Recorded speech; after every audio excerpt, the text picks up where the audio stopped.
भारतीय स्वतन्त्रता दिवस। नेपालको दक्षिणी छिमेकी मित्र राष्ट्र भारत विश्वकै सबैभन्दा ठुलो लोकतान्त्रिक गणतन्त्रात्मक मुलुक हो।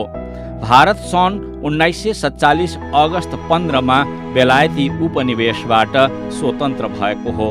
यसै दिन स्वतन्त्र भारतका प्रथम प्रधानमन्त्री जवाहरलाल नेहरूले राजधानी दिल्ली स्थित लाल किल्लामा भारतको राष्ट्रिय झण्डा फहराउनु भएको थियो। यो ऐतिहासिक दिन भारतका लागि राष्ट्रिय पर्व बनेको छ। हरेक वर्ष अगस्त 15 तारिखमा भारतीय स्वतन्त्रता दिवस मनाइन्छ र यस दिन भारतभर सार्वजनिक बिदा दिइन्छ।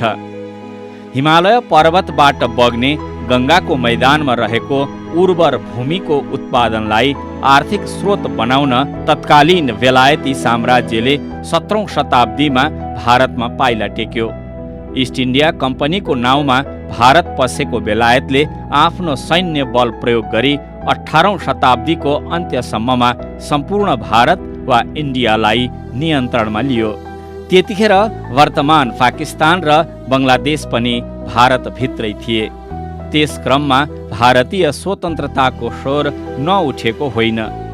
सन् 1857 मा भएको प्रथम भारतीय स्वतन्त्रता सङ्ग्रामले उठाएको आवाज सन् 1858 मा सम्पूर्ण भारतमा बेलायती राजशाहीको आधिपत्य रहने अधिनियम लागू भएपछि अर्को कठोरता थपियो।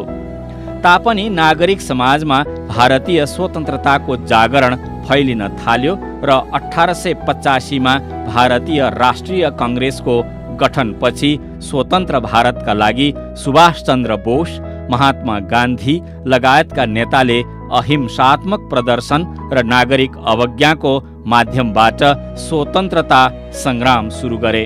सङ्ग्रामको परिणाम स्वरूप भारतलाई स्वतन्त्र बनाउन बनेको विधान इन्डियन इन्डिपेन्डेन्स एक्ट 1947 बेलायती संसदले पारित गरेर इन्डियन कन्स्टिट्युसनल एसेम्ब्लीलाई भारतको संसदीय सम्प्रभुता प्रदान गर्यो।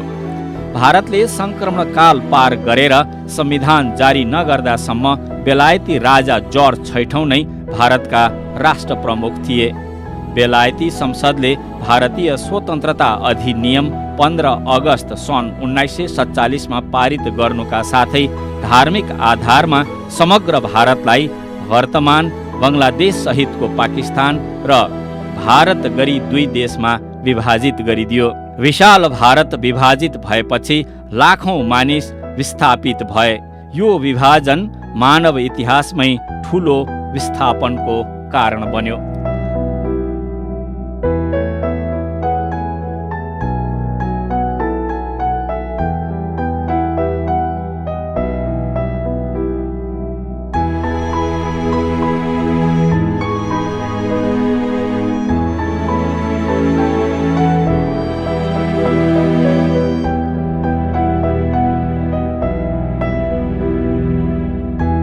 भारत स्वतन्त्र भएपछि संविधान सभा मार्फत बनेको भारतीय संविधान जारी भई भारतले पूर्ण स्वतन्त्रता प्राप्त गरेको हो।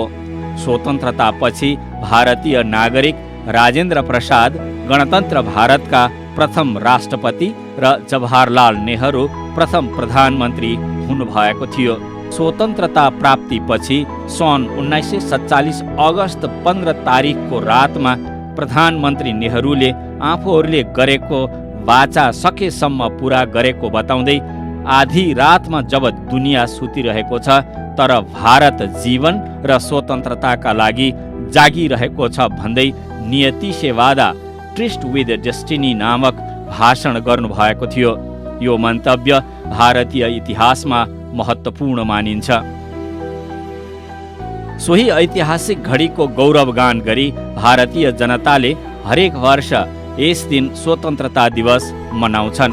भारतीय स्वतन्त्रता दिवसका अवसरमा भारतभर झण्डोत्तोलन गरी सैनिक परेडको आयोजनाका साथै प्रधानमन्त्रीबाट देशवासीका नाममा सम्बोधन गर्ने चलन छ।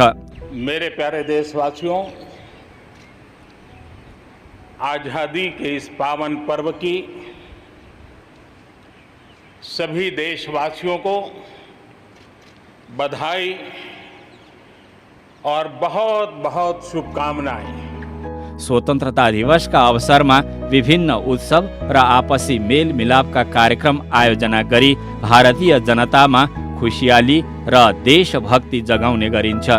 राजधानी दिल्लीमा आयोजना हुने विशेष समारोहमा भारतका प्रधानमन्त्रीबाट देशवासीका नाममा सम्बोधन गर्ने परम्परा छ। सन् 2014 देखि भारतीय प्रधानमन्त्री नरेन्द्र मोदीले अनवरत रूपमा स्वतन्त्रता दिवसको अवसरमा देशवासीलाई सम्बोधन गरिरहनु भएको छ।